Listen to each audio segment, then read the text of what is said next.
നെഞ്ചുവിരിച്ചതെന്ന് പറയണ്ടേ? ഇത് പാകിസ്ഥാന്റെ പതാകയല്ല, കേരളത്തിലെ ഞങ്ങളുടെ സഖ്യകക്ഷിയായ ഇന്ത്യൻ യൂണിയൻ മുസ്ലിം ലീഗിന്റെ പതാകയാണ്. അത് താഴ്ത്തി വെക്കാൻ നിങ്ങൾ പറയുമ്പോ വെക്കാൻ ഞങ്ങൾക്ക് മനസ്സില്ല എന്ന് പറയണ്ടേ? അതിനുള്ള ആർജവമുണ്ടോ?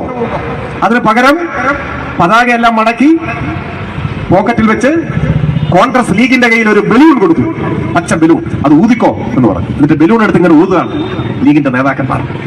ഇനി രാഹുൽ ഗാന്ധി വരുമ്പോ മുസ്ലിം ലീഗിന്റെ പ്രവർത്തകരുടെ കയ്യിൽ, നേതാക്കന്മാരുടെ കയ്യിൽ കോൺഗ്രസ് ഒരു ബലൂണും കൊടുക്കും, ഒരു PP കൊടുക്കും.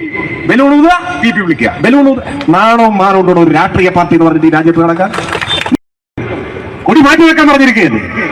ഇസ്മായിൽ സാഹിബും CH-ഉം ബാഫക്കി തങ്ങളും എല്ലാം ഉയർത്തിപ്പിടിച്ച ലീഗിന്റെ കൊടി അടിച്ചിരിക്കുകയാണ്, ഒളിപ്പിച്ചു വെച്ചിരിക്കുകയാണ്. എന്താ പ്രശ്നം?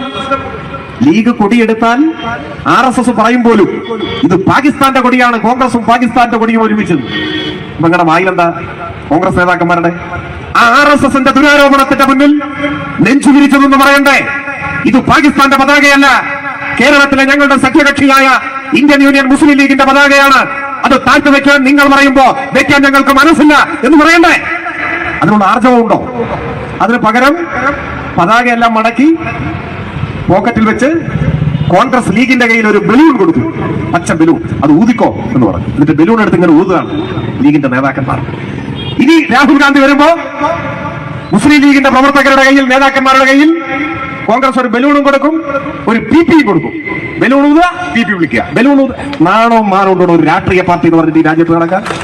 ഇന്ത്യ വെല്ലുവിളികൾ നേരിടുമ്പോ, സംഘപരിവാരം ഈ രാജ്യത്തെ തകർക്കാൻ ശ്രമിക്കുമ്പോ അവന്റെ അമ്മൂമ്മയുടെ ബലൂണും PP-യും വെച്ചിട്ട് നാട്ടുകൊണ്ട് നടക്കുക. ഇവിടുത്തെ പരിപാടിയാണ്. ഇങ്ങനെയാണോ നിങ്ങൾ രാഷ്ട്രീയത്തെ നേരിടുന്നത്? രാഷ്ട്രീയ പ്രതിസന്ധികളെ അഭിമുഖീകരിക്കുന്നത്?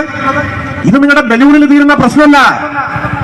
ഇത് RSSന്റെ തിട്ടൂരത്തിന്റെ മുന്നിൽ പതാകകൾ മാറ്റിവെച്ച് പരിഹരിക്കേണ്ട പ്രശ്നമല്ല.